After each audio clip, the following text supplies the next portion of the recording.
ग्वालियर उपनगर मुराद थाना क्षेत्र के पीतल कारखाना श्री टॉकीज के सामने निर्माणाधीन अंग्रेजी देसी शराब की दुकान और अहाता का विरोध दिनों दिन बढ़ता जा रहा है। बुधवार को स्थानीय लोगों ने यहां किसी भी तरह का नशे का कारोबार खोले जाने का जमकर विरोध किया। खास बात यह थी कि यहां विरोध करने वालों में महिलाओं की संख्या कहीं ज्यादा थी। एक दिन पहले यानी मंगलवार को ही स्थानीय लोगों ने कलेक्टर और एसपी को ज्ञापन देकर यहां प्रस्तावित शराब की दुकान और अहाता को नहीं खोले जाने की मांग की थी। इसका असर दूसरे दिन भी देखा गया। पूर्व विधायक और बीज निगम के अध्यक्ष मुन्ना लाल गोयल भी स्थानीय नागरिकों के आंदोलन में पहुंचे और उन्होंने भी यहां शराब दुकान खोले जाने का विरोध किया।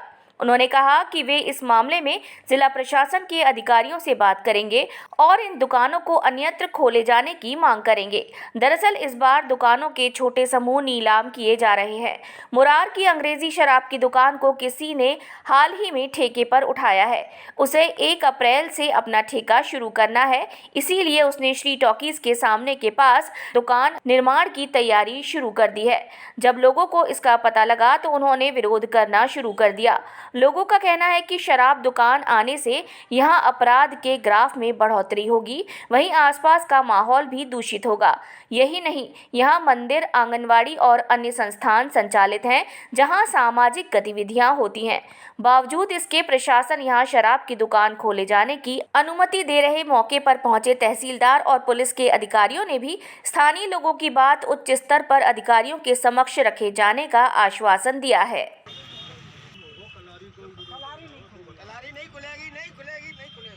जो यहाँ पे ये जो कलारी बनने का कार्य प्रगति पर चल रहा है, जिसे रोकथाम जिसकी नहीं की जा रही है, उसी के बारे में मैं कुछ बोलना चाहती हूँ। पहले वैसे तो मैं नहीं बोलना चाह रही थी, क्योंकि मुझे लगता था कि सारी चीज़ें धीरे धीरे अपने आप सॉल्व हो जाएंगी। जो भी ये कर रहा है उसके भी माँ होगी, उसके भी बेटी होगी, उसके भी बहन होगी। वो खुद ये समझता होगा कि शराब जो मैं एक ऐसी चीज़ लेके आ रहा हूँ मोहल्ले में, जिसने ना सिर्फ दीमक की तरह पूरे देश को खोखला कर दिया, आज वो चीज़ एक छोटे से मोहल्ले में जा रही है। तो धीरे धीरे वो मोहल्ले को खोखला करेगी, धीरे धीरे वो शहर को खोखला करेगी, धीरे धीरे वो पूरे ग्वालियर को खोखला कर देगी। फिर तो ग्वालियर एक है ना नशा मुक्ति केंद्र क्या यहाँ पे अगर बच्चों के लिए बनाए भी जा रहे हैं तो नामो निशान हट जाएगा यहाँ से।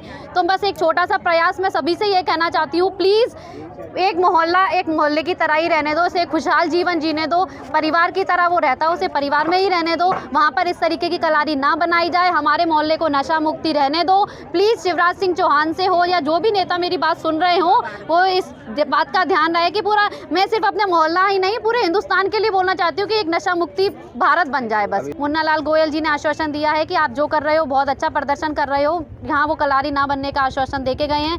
बाकी आगे देखते हैं कि क्या होता है। अगर वो अपने बात पर अड़ग रहेंगे तो हो सकता है शायद नहीं बने, और नहीं बनने देना चाहिए, नहीं तो बहुत बुरा होगा। बस्ती के अंदर शराबी दुकान नहीं खुलना चाहिए। जहाँ स्कूल हैं, मंदिर हैं, जहाँ बस्ती हैं, जहाँ बच्चे रहते हैं, ऐसी जगह बस पर कलारी खुलना निश्चित तौर पर गलत है। हमारी क्षेत्रीय जनता यहाँ पर जो कलारी जो खुलने जा रहा है उसका विरोध कर रही है। मैं भी जनता के इस मुद्दे पर सहमत हूँ। कलारी बस्ती में नहीं खुलना चाहिए, कलारी दूर होना चाहिए। मेरी कलेक्टर से भी बात हुई है, उनके संज्ञान में भी लाया है, और निश्चित तौर पर ये कलारी यहाँ नहीं खुलने दी जाएगी। ऐसी कलारी जिससे हमारे बच्चों का स्वास्थ्य खराब हो, हमारी शिक्षा व्यवस्था खराब हो, हमारे क्षेत्र में क्राइम बढ़े। तो जहाँ कलारी खुलती है तो क्राइम भी बढ़ता है, गुंडागिरी बढ़ती है। तो ये सब यहाँ पर नहीं चलेगा। निश्चित तौर पर कलारी जहाँ भी इसको ले जाना ले जाए, लेकिन बस्ती के अंदर कलारी नहीं खुलने दी जाएगी। जनता के हम साथ हैं और प्रशासन से बात करके इस समस्या का निदान करेंगे।